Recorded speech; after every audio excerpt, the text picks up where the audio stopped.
사사기 6장 25절부터 32절까지 하나님의 말씀 함께 봉독합니다. 그날 밤에 여호와께서 기드온에게 이르시되 내 아버지에게 있는 수소 곧 7년 된 둘째 수소를 끌어오고 내 아버지에게 있는 바알의 제단을 헐며 그 곁에 아세라 상을 짓고 또 이 산성 꼭대기에 내 하나님 여호와를 위하여 규례대로 한 계단을 쌓고 그 둘째 수소를 잡아 내가 찍은 아세라 나무로 번제를 드릴지니라 하시니라. 이에 기드온이 종 10사람을 데리고 여호와께서 그에게 말씀하신 대로 행하되 그의 아버지의 가문과 그 성읍 사람들을 두려워하므로 이 일을 감히 낮에 행하지 못하고 밤에 행하니라. 그 성읍 사람들이 아침에 일찍 일어나 본즉 바알의 제단이 파괴되었으며 그 곁에 아세라가 지켰고 새로 쌓은 제단 위에 그 둘째 수소를 드렸는지라. 서로 물어 이르되 이것이 누구의 소행인가 하고 그들이 캐어 물은 후에 이르되 요아스의 아들 기드온이 이를 행하였다 하고 성읍 사람들이 요아스에게 이르되 내 아들을 끌어내라. 그는 당연히 죽을지니 이는 바알의 제단을 파괴하고 그 곁에 아세라를 찍었음이니라 하니 요아스가 자기를 둘러선 모든 자에게 이르되 너희가 바알을 위하여 다투느냐? 너희가 바알을 구원하겠느냐? 그를 위하여 다투는 자는 아침까지 죽임을 당하리라. 바알이 과연 신을진데 그의 제단을 파괴하였은즉 그가 자신을 위하여 다툴 것이니라 하니라. 그날의 기드온을 여룹바알이라 불렀으니 이는 그가 바알의 제단을 파괴하였으므로 바알이 그와 더불어 다툴 것이라 함이었더라. 아멘. 사사기 강의 세 번째 시간이고요. 오늘은 기드온의 순종 검정이라고 하는 제목으로 하나님 말씀 증거하겠습니다. 지난주에 우리가 살펴보았듯이 여선지자 드보라, 또 이스라엘 군대 장관이었던 바락, 또 적의 장군인 시스라를 물리쳤던 야엘의 솔선과 헌신으로 이스라엘은 적들의 손아귀에서 벗어나게 되죠.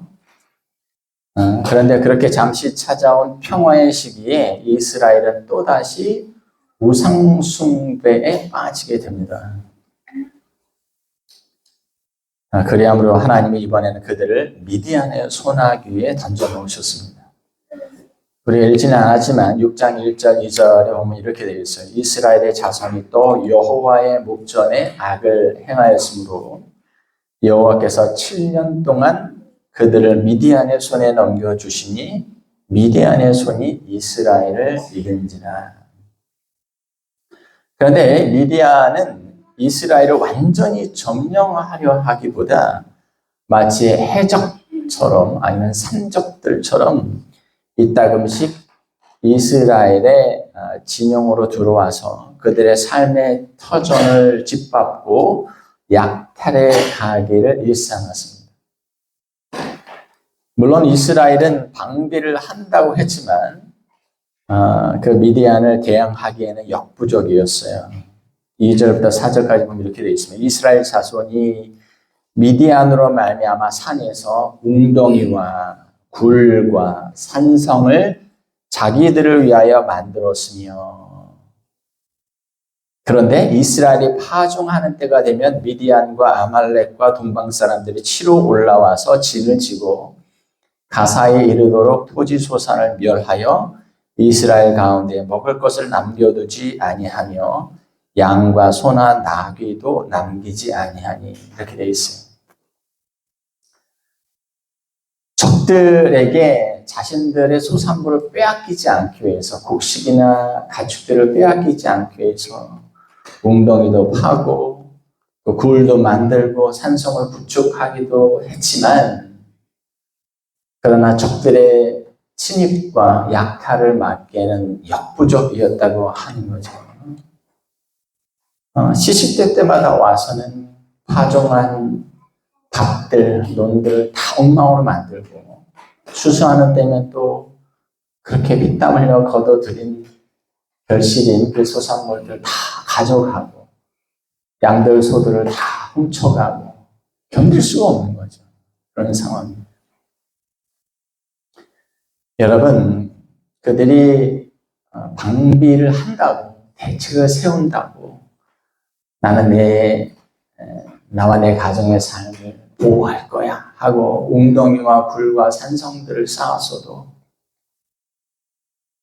하나님과의 관계에 문제가 있는 상태에서는 그 모든 것들이 아무런 기능도 하지 않는다고 하는 겁니다. 여러분, 하나님과의 관계가 문제 있는 상태에서 인간이 아무리 자기 자신과 자신의 가족의 안전을 위해서 인간적인 계획, 인간적인 방책을 많이 세운다 할지라도 숲으로 돌아가게 될 수가 있습니다. 다시 말해서 하나님의 손을 떼시면 인간이 아무리 애를 쓴다고 한들 인간적인 방비라고 하는 것은 밀물에 험하게 무너지는 모래성 같을 수 있다고 하는 거예요. 다시 말씀을 드립니다. 우리가 하나님과의 관계가 어긋나 있는데 난 이렇게 해서 저렇게 해서 이런 계획을 세워서 저런 계획을 세워서 난 이렇게 한번 잘 살아볼 거야 라고 생각을 하더라도 아무런 의미가 없다고 하는 거예요. 하나님 우리를 바라보시면서 너 내가 필요 없니? 내가 너 돌봐주지 않아도 되겠어? 나와의 그 관계가 별로 중요하지 않니? 그럼 내가 한번 손을 뗄게. 네가 한번 마음대로 살아봐라.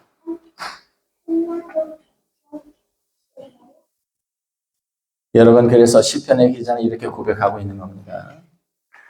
시편 127편은 성전에 올라가는 노래에 이렇게 부제가 붙어 있는데 이스라엘 백성들은 그들이 늘 하나님 앞에 범죄했지만 이거 하나만큼 분명히 알고 있었어요.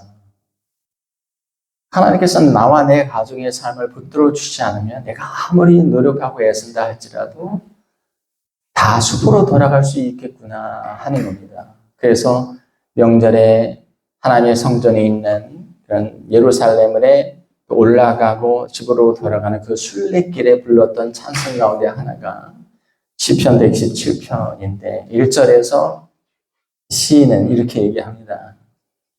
여호와께서 집을 세우지 아니하시면 세우는 자의 수고가 헛되며 여호와께서 성을 지키지 아니하시면 하수꾼에 깨어 있으니 헛되도다 하는 겁니다. 여러분, 이 사실을 반드시 기억해야 합니다.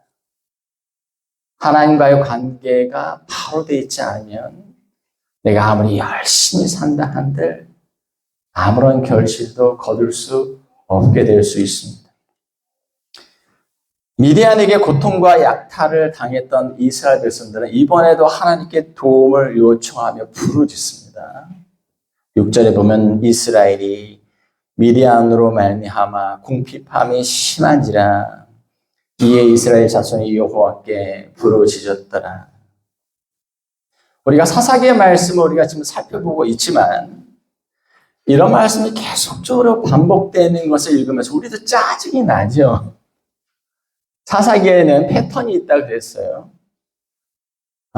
그들이 평온한 시기를 지나고 있다가 하나님만으로는 안 돼. 신앙만으로는 안 돼. 그걸로 어떻게 우리의 삶이 부유해지고 또 형통해지나. 내가 이것도 해보고 저것도 해봐야지. 우상숭배에 빠지게 됩니다. 우상숭배에 빠지면 또 하나님께서 이방 민족을 들으셔서 그들을 심판하시고 그들을 약탈당하게 하시죠. 그러면 또 오랜 동안 지배를 당하는 거죠. 그 속에서 고통을 당하면서 이스라엘 백성들은 부르짖는 거예요. 하나님 도와주세요. 너무 살기가 힘듭니다. 그러면 하나님은 그 기도를 들으시고 그들을 구원해 주실 지도자, 사사를 세워서 그로 하여금 이방의 압자에서 또 벗어나게 하시는 것이죠. 근데 여러분, 이게 너무 많이 반복되고 있어요. 지금 계속 반복되고 있지 않습니까? 우리는 이런 식으로 하나님을 대하는, 이런 식으로 살아가는, 이런 식으로 고통을 반복하고 있는 이스라엘을 보면서 동정이 안 가요, 사실은. 너무 답답하고 한심하다. 왜 그러냐 이런 생각이 드는데 하지만 곰곰 생각해 보면 그들이나 우리들이나 별반 다르지 않다고 하는 겁니다. 여러분 우리가 살아가다가 고난과 어려움을 당하면 우리가 믿음 생활 잘하다가 어려움을 당하는 겁니까? 우리가 당하는 어려움은 늘 믿음의 시련이에요. 하나님과의 관계를 놓치고 살다가 어려운 상황에 직면하고 나서에 비로소 우리는 우리 자신이 하나님으로부터 신앙으로부터 멀리 떨어져 있었구나를 느끼고 그 고통 가운데에서 하나님께 또 부르짖게 되는 거죠. 또 하나님께서 은혜 베푸셔서 그 어려움과 고난 속에서 조금 이렇게 헤어나오면 우리는 또 마음이 풀어지는 거죠. 또 하나님의 사랑과 긍휼을 잃어버리고 또 내 뜻대로 내 고집대로 내 생각이 옳아 보이는 대로 또 그 삶을 향해 나아가는 것이죠. 저희 아이들이 어렸을 때 가정예배를 들으면서 출애굽기나 이런 부분을 읽으면 아이들이 이제 궁금해해요. 아빠, 이스라엘 백성들은 왜 그래? 왜 광야에서 맨날 하나님 앞에 불평하고 원망해? 아니, 애굽에서 그 놀라운 능력과 기적을 받고 또 홍해도 건넜고 광야에서 그렇게 내려주시는 만나와 메시아기도 모르는데 왜 그렇게 맨날 하나님의 마음을 아프게 하고 불평하고 원망해? 그래서 제가 뭐라고 얘기했냐면 그게 이스라엘의 모습뿐만이 아니라 우리들의 모습이란다. 그렇게 얘기했어요. 그들의 모습이 곧 우리의 모습입니다. 그래도 위안이 되는 것은 하나님이 자비로우신 분이라는 사실입니다. 우리 같으면 짜증나죠. 야, 내가 참으면 몇 번을 참아야 되냐? 니들은 부끄러움도 몰라? 수치심도 없어? 네 고집대로 하다가 살면서 이런 일을 겪으면 그때서야 나 찾고 내가 언제까지 니네 뒤치다거리 해줘야 되냐 하실 만도 한데 어찌되었든 우리가 부르짖으면 하나님은 우리 부르짖음에 반응하시고 우리를 돕기 위해 다시 다가오신다고 하는 사실입니다. 인간의 자신의 삶을 돌아보면서 우리가 평안한 시기에는 잘 나가는 시기에는 내가 내 가족이 이만큼 누리고 건사하고 사는 것은 내가 살려고 그렇게 애를 썼기 때문에 또 내가 능력이 있어서 내 가족을 잘 건사하고 사는 거지. 그런 생각에 빠져요. 또 우리가 어려움을 당할 때면 왜 하나님은 한 번도 나 안 도와주냐. 삶의 고난과 어려움 속에서는 하나님께 불평하고 삶이 좀 평온하면 내가 좀 능력이 있어서 건사하고 산다. 이런 거죠. 여러분 우리 인생을 향하신 하나님의 돌보심이 없다면 우리 모두가 여기에 무사히 앉아 있을 수 있을까 하는 생각을 해봅니다. 정말 어떤 순간에는 이게 여기서 내 삶이 그냥 끝나는 건가? 다시 일어설 수 있을까? 하는 생각이 들 때가 있어요. 나는 아무것도 어떤 일도 할 수 없는 무력하고 무방비한 상태로 떨어질 때가 있습니다. 나는 자포자기에 하는 상태에 떨어질 때가 있어요. 그런데 그냥 한숨을 쉬면서 가만히 있으면 또 하나님께서 일을 해결해 놓으시고 살 수 있는 길을 이렇게 저렇게 열어 놓으시는 것을 보게 됩니다. 예레미야 선지자의 고백은 시대를 거치면서도 언제나 진리입니다. 예레미야서 애가 3장 19절부터 22절 보면 이렇게 되어 있어요. 내 고초와 재난 곧 쑥과 담즙을 기억하소서. 내 마음이 그것을 기억하고 내가 낙심이 되오나 이것을 내가 내 마음에 담아 두었더니 그것이 오히려 나의 소망이 되었사오니 여호와의 인자와 긍휼이 무궁하시므로 우리가 진멸되지 아니함이니이다. 이것들이 아침마다 새로우니 주의 성실하심이 크시도소이다. 여러분 하나님은 우리에게 늘 깨끗한 두 가지를 주세요. 근데 우리는 어린 아이들이 이제 어렸을 때 이제 도화지를 놓고 크레용 옆에 갖다 주고 한번 그림 그려봐 그러면 뭐 이렇게 예쁘게 그리니까 크레용을 이렇게 잡아가지고 이렇게 색깔도 맞추지 못해서 검은색 막 칠하고 빨간색 막 칠하고 엉망으로 만들어 놓죠. 그럼 엄마가 이제 새 종이로 갈아주면 여기다 한번 또 그려봐. 괜찮아. 종이 뭐 괜찮다. 하나님 우리에게 그렇게 하시는 것 같아요. 아침마다 하나님은 새하얀 도화지 같은 인생을 우리에게 오늘 한번 여기다 예쁜 그림을 한번 그려보려. 그럼 우리는 검은색으로 때로는 막 구겨놓기도 하고 근데 하나님은 인내하시면서 괜찮아. 그 다음 날에는 또 우리에게 깨끗한 도화지 같은 새로운 인생을 아침마다 열어주시는 것이죠. 이스라엘 백성들의 반복되는 모습을 보면 짜증이 나지만 우리도 그렇다. 그런데 하나님께서 그 짜증 날 만도 한 이스라엘 백성들에게 신실하셨다면 오늘 우리 인생에게도 하나님은 신실하고 하시다는 사실 우리가 성경을 통해서 또 위로받게 되는 부분입니다. 그런 이스라엘의 부르짖음을 들으시고 하나님은 다시 한번 한 사람을 일으키셔서 그들을 미디안의 손아귀에서 구원하시고자 하시는데 그렇게 택함을 받은 사람이 바로 요아스라는 사람의 아들 기드온이라고 하는 인물이었어요. 그런데 성경을 우리가 잘 읽어보면 본문에도 나와 있는데 기드온은 굉장히 소심하고 두려움이 많은 사람이었습니다. 민족의 지도자 그러면 어떤 정형이 있잖아요. 근데 거기에는 해당이 안 되는 사람이었어요. 자, 11절에 보면 어떻게 되어 있냐면 여호와의 사자가 아비에셀 사람 요아스에게 속한 오브라에 이르러 상수리 나무 아래 앉으니라.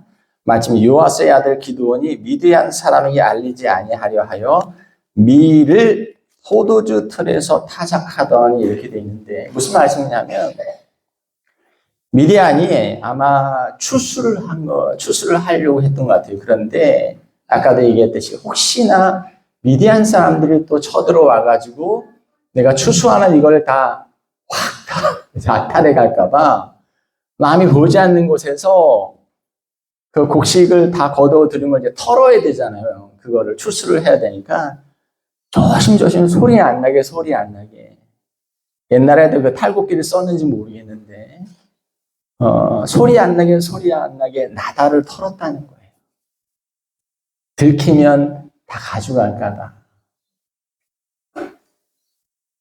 그런데 하나님께서 자신의 천사를 보내서 그에게 나타나셔서 그에게 소명을 주시는 장면에 어떤 얘기를 하냐면 12절에 여호와의 사자가 기드온에게 나타나 이르되 큰 용사여 여호와께서 너와 함께 계시도다 이렇게 말합니다. 이게 무슨 용사의 면모가 아니잖아요. 너무 소심하고 두려워하는 모습으로 내가 절대 빼앗기고 싶지 않다. 이거 내가 해가지고 또 몇 달을 살아야 되는데 이러고 있는 사람 앞에 나타나서 큰 용사여 여호와께서 너와 함께 계신다라고 얘기하는 겁니다. 여러분 우리는 교회 안에서도 하나님께서 쓰시는 사람은 재능이 많고 능력이 많은 어떤 사람들일 거라고 생각합니다. 하지만 인간은 그 자신이 재능이 많고 능력이 많아서 하나님께 쓰임받게 되는 것이 아닙니다. 연약한 인간이라도 하나님께서 그를 쓰시고자 하실 때 그가 능력 있는 지도자, 큰 용사가 되는 거예요.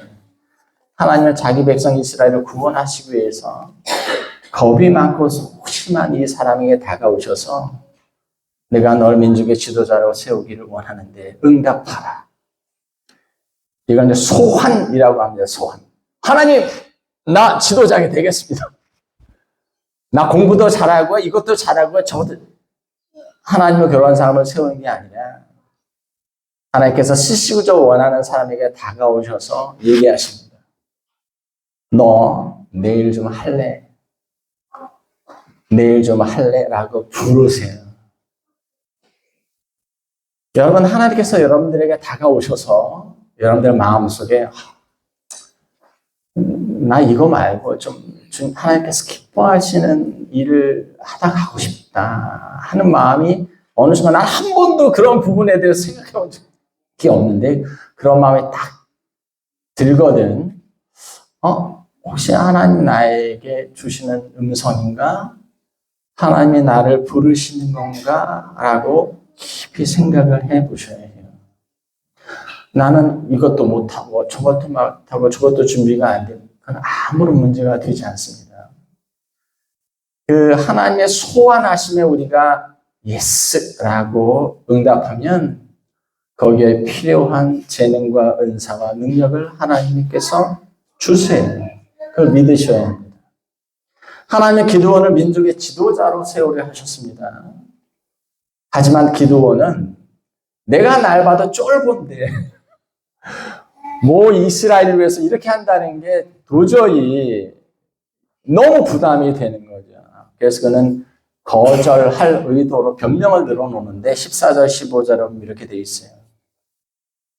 여호와께서 그를 향하여 이르시되 너는 가서 이 너의 힘으로 이스라엘을 미디안의 손에서 구원하라. 내가 너를 보낸 것이 아니냐 하십니다. 그러나 기드온이 그에게 대답하되 오 주여 내가 무엇으로 이스라엘을 구원하리까 보소서. 나의 집은 므낫세 중에 극히 약하고 나는 내 아버지 집에서 가장 작은 자입니다. 이렇게 얘기해요.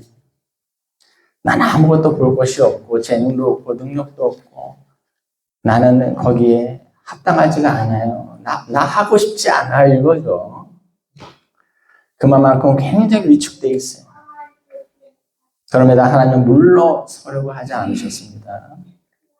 이 기도는 하나님이 자신을 이스라엘의 지도자로 세우시는 것이 맞는지 표징을 요구합니다. 기도는 이때까지도 이 말을 하고 있는 사람이 하나님이 직접 보내신 하나님의 천사라고 하는 것을 알지 못했던 것 같아요. 그래서 기도는 자신의 예물을 가지고 와서 그 앞에 드리기까지 이곳에 계신다면 내가 당신이 하나님이 보내신 사람이라고 하는 걸 인정을 하겠고 하나님 나를 정말 부르시는구나라고 그렇게 받아들이겠습니다. 정말 예물을 가지고 와서 제사를 드린 것좀 했는데 여호와의 사자가 지팡이 끝을 이렇게 내밀어서 그랬더니 거기에서 불이 나와서 기드온이 마련해 놓은 그런 재물이 완전히 다 살라지고 하나님께서 받으셨다는 것을 알겠어요. 근데 기드온이 너무 두려웠습니다. 내가 하나님이 보내시는 하나님의 천사를 본 것인가? 죄인인 내가 하나님이 보내신 거룩한 천사를 봤으니 이제 나는 죽겠구나 라는 생각을 했어요. 그런데 하나님은 그의 생명을 거두고 가지 않았습니다. 이제 내 소원에 너가 응하겠느냐라고 물으시는 것이죠. 여러분, 기드온은 겁쟁이 같은 모습으로 그려지고 있습니다. 사사로서의 면모로서는 많이 떨어지는 모습이에요. 하지만 하나님은 그를 이스라엘 백성들을 구원할 지도자로 지금 세우고 계셨던 거예요. 이제 기드온은 이스라엘을 위해서 뭔가를 해야 했습니다. 근데 하나님께서 한 가지 시험해 보고자 하는 것이 있었습니다. 여러분들 잘 들으셔야 됩니다. 여기 계신 어른들도 그렇고 우리 아이들도 잘 들으셔야 돼요. 하나님께서 부르시기는 하지만 부르신 그 사람에 대해서 바로 이렇게 투입하진 않아요. 때로 검증의 과정을 거치실 때가 있는데 그것은 어떤 검증이냐면 얘가 내 말에 100% 예스하고 순종하겠는가 하는 순종 검증의 단계를 거치시는 때가 있어요. 왜냐하면 하나님의 종이 하나님의 사역자가 하나님 말하는데 나 그거 못해요. 그러면 되겠어요? 사역이 이루어지겠습니까? 무슨 말을 하시든 거기에 예스. 군인들이 그렇죠. 상관이 명령하면 그건 이렇고 이건 이렇고 이건 이렇게 될 것 같은데요. 내 생각은 다릅니다. 그게 전쟁이 됩니까?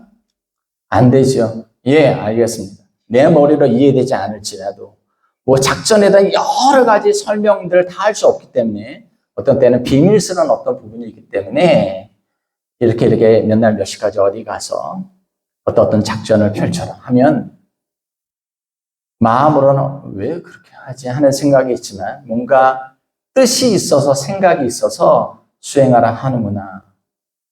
Yes, sir 하고 가야 되는 거죠. 그런데 하나님이 기드온에게 무엇을 요구하셨냐면 25절과 26절을 보면 한번 같이 읽어볼까요? 사사기 6장 25절과 26절 말씀입니다. 같이 읽어보겠습니다. 시작. 그날 밤에 여호와께서 기드온에게 이르시되 내 아버지에게 있는 수소 곧 7년 된 둘째 수소를 끌어오고 내 아버지에게 있는 바알의 제단을 헐며 그 곁에 아세라상을 찍고 또 이 산성 꼭대기에 내 하나님 여호와를 위하여 규례대로 한 제단을 쌓고 그 둘째 수소를 잡아 내가 찍은 아세라 나무로 번제를 드릴지니라 하십니다. 이 얘기를 요약하면 이런 거예요. 네 아버지 집에 네 아버지가 만든 바알의 제단이 있지 않느냐? 그것을 헐어라. 그리고 네 아버지 집에 있는 여신 아세라상이 있지 않느냐? 그것을 찍어버리라. 그렇게 찍어낸 나무를 띨감으로 삼아서 나에게 번제를 드려라. 번제물이 필요하면 네 아버지 집에 있는 7년 된 그 숫소를 사용해라. 이렇게 얘기하시는 거예요. 이게 될 일입니까, 이게? 자기 소유도 아니고. 어떻게 그 일을 할까요? 근데 여기서 우리가 충격을 받는 것은 이스라엘 백성 가운데 므낫세 지파인데 그의 아버지는 누구예요? 그 아버지의 이름이 뭡니까? 앞에 뭐라고 되어 있어요? 아비에셀 사람 요아스 이렇게 되지 않습니까? 근데 요아스가 우상 숭배자였다는 거예요. 근데 단순히 뭐 바알 신전에 가서 아니면 바알을 머릿속에 두고 바알을 섬기고 아세라를 섬기는 게 아니라 그의 집안에 바알 신상이 있고 그 집안에 아세라 신상이 있는 정말 열심히 섬기는 그런 집안 사람들이었다고 하는 거지. 바알의 제단과 아세라 상을 세워서 섬기고 있었던 사람. 그런데 놀랍죠. 근데 그 집안 사람, 그 집안의 아들인 기드온을 지금 사사로 삼으신 거예요. 여러분, 그러니 우리 집안은 내가 처음 예수 믿는데 되지가 않아, 나는. 그럴 생각할 필요가 없어요. 저기 보면 이방신을 섬기던 사람의 아들도 하나님 부르셨습니다. 근데 과연 기드온이 그 일을 할 수가 있을까요? 이 일을 어떻게 할까? 이게 한국말 그런 말이 있잖아요. 뭐 간이 배 밖에 나왔냐? 뭐 이런 얘기 하잖아요. 이거는 할 수 없는 일이죠. 어떻게 아버지가 섬기고 있는 바알과 아세라를 다 나무 패드 패가지고 아버지 소유의 소스를 잡아가지고 제물로 활활 타. 말도 안 되는 거죠, 이거는. 근데 여러분, 하나님께서 요구하신 이 요구 명령에는 이 요구가 가지고 있는, 이 시험이 가지고 있는 굉장히 중요한 신앙적 의미가 있습니다. 그것은 첫 번째로 마치 창세기 12장에서 하나님께서 우상을 만들어 팔았던 데라, 그 데라의 아들이었던 아브라함에게 명령하신 것과 같은 의미였어요. 너 내 본토 친척 아버지를 떠나서 내가 너에게 지시하는 땅으로 가라 하시는 것처럼 이 명령은 이전의 신앙과 완전히 너 단절해야 된다라고 하는 요구인 것입니다. 네 아버지처럼 뭐 바알이니 아세라니 내가 이걸 떠나면 내가 혹시 또 오한을 당하지 않을까? 그런 쓸데없는 소리 하지 말고 네 아버지의 신앙과는 완전히 절연하고 떠나라. 이 얘기를 하시는 거예요. 내 아버지의 신앙이 너의 신앙이 되어서는 안 된다 하는 겁니다. 두 번째, 이 시험이 가지고 있는 신앙적인 의미는 기드온에게 기드온 자신이 하나님을 위해서 행해야 하는 희생과 헌신을 요구하신다고 하는 측면이 있어요. 어떻게 감히 내가 그런 일을 합니까? 그러다 나 큰일 날 수 있습니다. 내 집안에 쫓겨날 수도 있어요. 하지만 그 일을 통해서 기드온은 사사, 즉 이스라엘을 구원할 사람, 하나님이 쓰시는 사람으로 세워지게 되는 거예요. 여러분, 이 말씀을 통해서 우리가 생각해 볼 수 있는 교훈은 이런 겁니다. 하나님은 한 사람을 영적인 리더로 세우실 때, 또 하나님이 쓰시는 사람으로 세우실 때 하나님께 대한, 하나님의 뜻에 대한, 하나님이 하시는 말씀에 대한 철저한 순종의 여부를 검증하기를 원하십니다. 여기에서 머뭇거리는 사람은 하나님께 쓰실 수 없어요.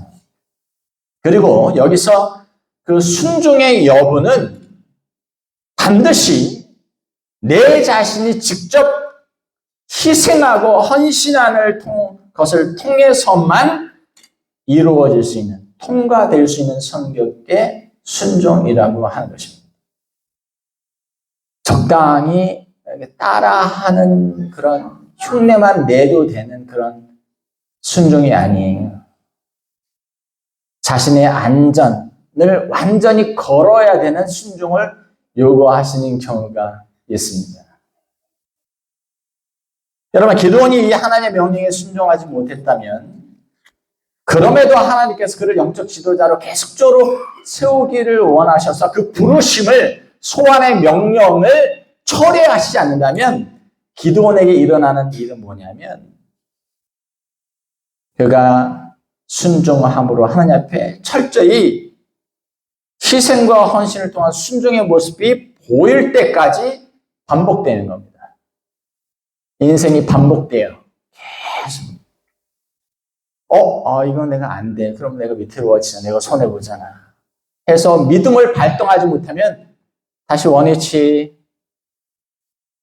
그러다 또 믿음의 삶을 살아가다가 하나님이 또 어떤 큰 명령을 주시는데 나 그거 어려워요. 그건 내가 안 됩니다. 그래? 다시 원위치. 사역자도 마찬가지입니다. 내 위에 두신 권위 내가 너무 힘들어. 저 목사님과 같이 일 못하겠다.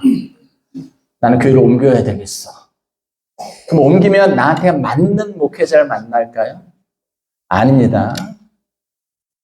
또 비슷하게 힘든 목회자를 만나요. 그럼 거기서 나 너무 힘들어. 왜 내가 옮겨 다니는 곳마다 이렇지? 그럼 또 옮겨. 또 옮기면 또 어떻게 될까요? 또 힘들어. 다른 문제로 이제는 힘들어요. 극복하지 않으면 내 위에 두신 권위에 대한 복종이 안 되고 순종이 안 되면 다시 원위치입니다. 원위치. 여러분, 그런데 불행한데 여러분들의 신앙의 삶에도 이런 똑같은 문제가 벌어집니다.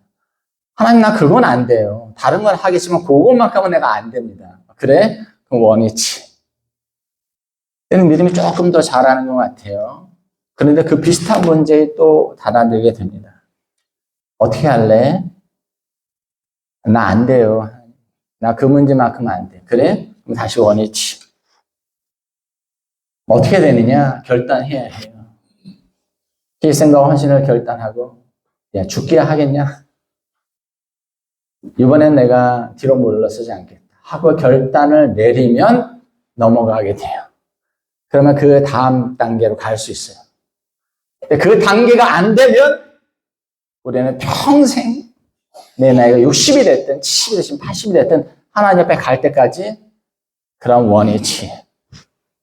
다시 제자리.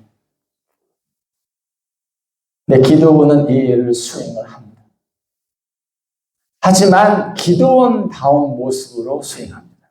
27절에 보면 이에 기도원이 종 10사람을 데리고 혼자 하기엔 너무 마음이 조마조마한 거죠. 여호와께서 그에게 말씀하신 대로 행하되 그의 아버지의 가문과 그 성읍 사람들을 두려워함으로 이 일을 감히 낮에 행하지 못하고 밤에 행하죠. 밤에 행했어도 문제가 됩니까? 혼자 하지 않고 10사람 데려가서 했다고 하는데 뭐 문제가 됩니까? 어떻게 했든 기드온은 하나님께서 명령하신 일을 온전하게 수행을 하게 됩니다. 근데 여기서 모든 일이 해피엔드로 끝나면 얼마나 좋을까요? 그런데 그 다음날 이제 일이 벌어지게 된 거죠. 이 일로 인해서 기드온은 당연히 위기에 직면하게 됩니다. 아무도 모르게 저지른 일이라고 생각했는데 그 장면을 목격한 사람들이 있었던 거예요. 바알과 아세라 신앙에 빠져있던 성읍 사람들이 난리가 났습니다. 이 모든 일이 누구의 소행이냐? 기드온이 그랬습니다. 그래서 기드온의 아버지 요아스에게 책임을 물으러 옵니다. 당신의 아들 불살라버려야 됩니다. 빨리 끌어내라. 당신이 책임져. 이런 거죠. 30절 성읍 사람들이 요아스에게 이르되 네 아들을 끌어내라. 그는 당연히 죽을지니 이는 바알의 제단을 파괴하고 그 곁에 아세라를 찍었음이라 하니. 여러분 불신앙의 사람들이 아니에요. 믿는 사람, 하나님의 백성들이 지금 이 짓을 하고 있는 거예요. 우리가 섬기는 바알과 아세라 신앙을 이런 식으로 모욕했냐? 우리가 중요하게 여기는 가치를 이런 식으로 모욕했냐? 너 가만둬서는 안 되겠다. 이런 거죠. 기드온은 위기에 직면하게 됩니다. 그 위기는 기드온 자신이 자초한 거예요. 하나님의 명령이지만. 그리고 그 일에 대한 대가는 혹독한 것이었습니다. 죽을 수도 있는 상황까지 가게 된 거예요. 그런데 뜻밖의 일이 일어나게 됩니다. 그의 아버지였던 요아스가 기드온의 편을 들고 나선 거예요. 아무리 자기가 우상 숭배에 빠져 있어 열심히 우상을 섬겼더라도 자식까지 잃어버리게 되는 일이 있으면 안 되겠다 생각을 했던 것이죠. 그래서 성읍 사람들 앞에서 요아스를 두둔하면서 이런 얘기를 합니다. 31절 너희가 바알을 위하여 다투느냐? 너희가 바알을 구원하겠느냐? 그를 위하여 다투는 자는 아침까지 죽임을 당하리라. 바알이 과연 신을 지내 그의 제단을 파괴하였은즉 그가 자신을 위하여 다툴 것이니라. 이렇게 얘기했어요. 요아스의 말은 이런 거였어요. 우리가 믿는 바알신이 이런 일로 우리의 도움을 받아야 할 만큼 형편없고 능력 없는 신이냐? 그 신이 만약 능력이 있다면 자기 제단을 파괴한 그리고 자신의 부인 신상을 쪼개버린 그 사람을 가만히 놔두겠느냐? 바울이 능력이 없다고 생각해서 너희들이 지금 바울을 위해서 나서고 있는 거냐? 바울이 능력이 있다면 자신이 나서서 내 아들과 싸울 것이다. 이런 거죠. 기드온의 아버지였던 요아스는 일단 자기 아들이 사람들의 손에 해를 당하는 상황은 피하게 하고 싶었습니다. 실제로 기드온은 하나님의 말씀에 순종함으로 인해서 엄청난 위기에 직면하게 되었는데 하지만 아무런 해도 입지 않았습니다. 그리고 그는 이 일로 인해서 여룹바알이라고 하는 이름을 얻게 되는데 그 이름의 뜻은 바알이 대면하여 직접 싸울 것 이렇게 되어 있지만 이것을 의역하면 바알을 대적한 자라는 이름을 갖게 된 거예요. 여러분 근데 여기서 한번 생각을 해볼 게 있어요.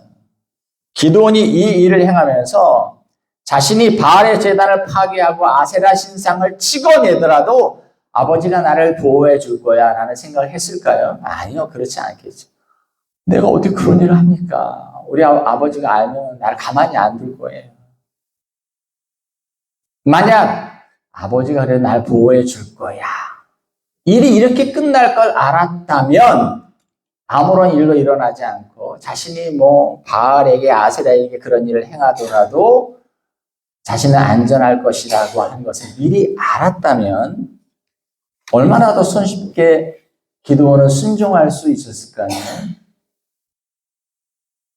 하지만 여러분 일은 그렇게 돌아가는 게 아니에요. 하나님께서 우리에게 순종을 명하실 때는 우리는 우리가 순종할 때 어떤 일이 벌어지게 될지 아무것도 모르는 상태에서 순종을 해야 되는 상황이 너무 많습니다. 하나님, 내가 이렇게 하면 나와 내 가정이 더 힘들어질 수도 있어요. 하나님, 내가 이 길을 선택하면 내가 그렇게 추구해왔던 내 꿈을 접어야 될 수도 있어요. 하나님, 내가 하나님께 순종하면 내 삶이 더 쪼들리게 될 수도 있어요. 어떤 사람들이 하는 말처럼, 아이, 그렇게 하면 하나님이 다 알아서 책임져 주셔. 뭐, 본인은 왜 그렇게 못합니까? 본인은 왜 그렇게 못해? 남한테는 그렇게, 야, 하나님이 다 책임져 주니까 해. 그렇게 하면 돼. 그런 말 하지만 나도 확신이 없어서 나도 못하고 있잖아요. 그러니까 그 얘기를 듣는 사람도 지인은 내가 그럼 어려워지면 어떻게 해? 라는 생각으로 계속 미정 하고 있는 것이죠. 여러분, 때로 하나님 우리에게 요구하시고 순종을 명하시는 일이 우리에게 큰 시험이 되고 어려움이 되는 이유는 우리가 그 일의 결과를 알 수 없고 정말 내가 그런 선택을 하더라도 하나님이 나를 지켜주실 것인가에 대한 염려가 있기 때문입니다. 불확실한 미래, 나와 내가 가지고 위태로워지면 어떡하지? 불확실한 미래에 대한 염려 때문에 정말 하나님 날 지켜주실까? 돈이 뭐 하나님 날 지켜주시면 돈이 하늘에 떨어진다 뭐 어떻게 해나? 내가 좀 더 일하고 내가 좀 더 열심히 하면 돈 들어오는 건 내가 통제할 수 있는 거지만 이런 부분에서 내가 그렇게 하지 뭐 한다 한들 돈이 뭐 떨어지는 것 같은 것도 아니고 땅이 솟아나는 것도 아니고 어떻게 해결될까? 내가 순종했을 경우에 그 나타나는 결과가 어떨지 우리는 모르기 때문에 또 하나님의 신실하심이라는 것이 우리에게 어떻게 다가오게 될지 우리는 모르기 때문에 나는 못해요. 그렇게는 못합니다. 하고 물러서게 되는 것이죠. 여러분, 그래서 하나님의 명령이 우리에게 검증의 요소로 작동하게 되는 게 이런 거예요. 하나님의 순종 검증을 통해서 그가 각오하고 희생과 헌신을 각오하는 모습으로 순종하는 모습을 보면서 얘가 준비가 되어 있구나라는 것을 확인하고 싶어 하시는 것입니다. 희생과 헌신이 없는 순종이 있습니까? 하나님이 쓰시는 하나님의 사람들은 분명 희생과 헌신을 통한 순종을 통과한 사람들이라고 하는 겁니다. 안타까운 것은 이 시대에 수많은 하나님의 백성들과 주의 종들이 순종 검증의 언저리에서 어떻게 하면 좋지? 이렇게 해야 되나? 저렇게 해야 되나? 거기서 계속 맴돌고 조금 앞으로 나아가는 듯 하다가 다시 원위치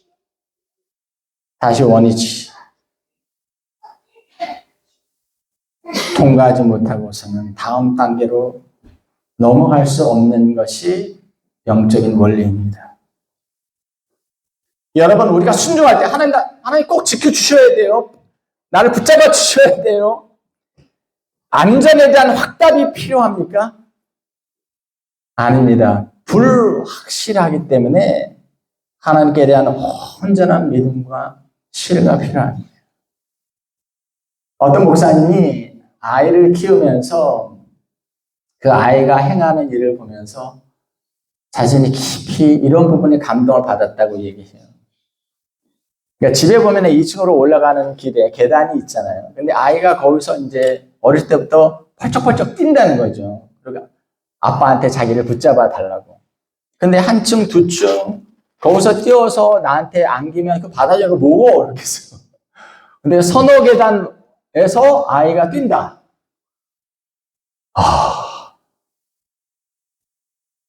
그러면 그 아이는 어떤 마음으로 뛸까요?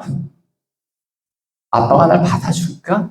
날 놓치면 내가 어떻게 될까라고 하는 의구심이 들면 뛸 수 없어요. 근데 아이가 아버지가 날 받아줄 것을 확신하고 거기서 뜁니다. 펄쩍 뜁니다. 아빠 나 난다 하고 펄쩍 뛰는 거예요. 아빠 생각, 왜 이렇게 위험한 짓을 하지? 하지만 아버지는 그 아이를 보면서 마음이 흐뭇한 거죠. 이 아이가 나를 믿고 있구나. 나를 안전하게 붙잡아 안아줄 것이라고 하는 아버지는 확신이 있구나. 이 시대 신자들에게 필요한 건 바로 이 확신입니다. 하나님, 내가 하나님의 말씀을 듣고 믿음의 도약을 할 때 하나님 날 붙들어 주십시오. 깨지면 어떡하지? 다치면 어떡하지? 아니요. 하나님 나한테 확증을 주세요. 안전할 것이라고 확증을 주세요.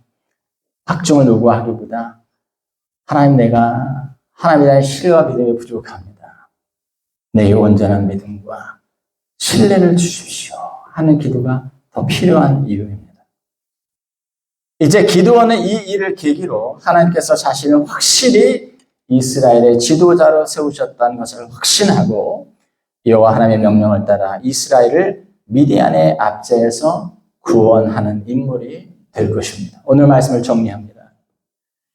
이스라엘은 미디안으로부터 약탈당하지 않기 위해서 웅덩이도 만들고 굴도 만들고 산성을 만드는 일을 합니다. 하지만 이러한 일은 아무런 도움이 되지 않았습니다. 하나님과의 관계가 문제가 있다면 그것부터 해결하십시오. 두 번째, 하나님은 재능이 있고 능력 있는 사람을 쓰시는 것이 아니라 원하는 사람을 콜링하셔서 그에게 능력을 주시고 그 일을 감당하게 하시니 하나님이 부르시거든 예, 제가 여기 있습니다. 주의 종에게 말씀하십시오 라고 말하십시오. 하지만 하나님은 당신을 세우실 때 순종을 요구하시게 될 겁니다. 그리고 그 순종에는 여러분들의 희생과 헌신이 요구될 것입니다. 그러나 그때 우리는 하나님 앞에 확답을 요구하기보다 하나님, 내게 온전한 믿음과 우리 주님께 대한 신뢰를 주십시오 라고 기도하십시오. 기도하겠습니다. 하나님, 우리 믿음 없음을 주님 앞에 고백합니다. 오랜 세월을 살았어도 이르러 들어오라 하시는 주님의 말씀에 발을 집어넣어야 되나? 그 바닷가 언저리에서 계속 머뭇거리고 있는 것 같은 우리 자신의 모습을 보게 됩니다. 하나님은 우리 인생의 최선과 어떤 것이 가장 중요한 것인가 하는 것을 알고 계십니다. 마치 우리는 내가 필요로 하는 것을 하나님 앞에 제시하시면서 내 인생은 내가 더 잘 압니다. 나와 내 가족의 삶의 안전은 내가 어떻게 하느냐에 따라 달려 있는 것처럼 하나님 앞에 행동할 때가 있습니다. 하나님, 우리 어리석음을 주님 앞에 고백합니다. 주께서 우리를 부르실 때 우리가 주저하지 아니하고 주여 제가 여기 있습니다 라고 말하게 하시고, 주께서 우리를 좀 더 지경을 넓혀 쓰시기를 원하실 때에 우리가 주저하지 않고 주여 제게 믿음을 주십시오, 주께 대한 확신을 주십시오 라고 주 앞에 구하며 주 앞에 팔을 벌려 뛰어들 수 있는 주의 백성들 되도록 우리에게 믿음을 더하여 주시옵소서. 감사합니다. 예수님의 이름으로 기도하옵나이다. 아멘.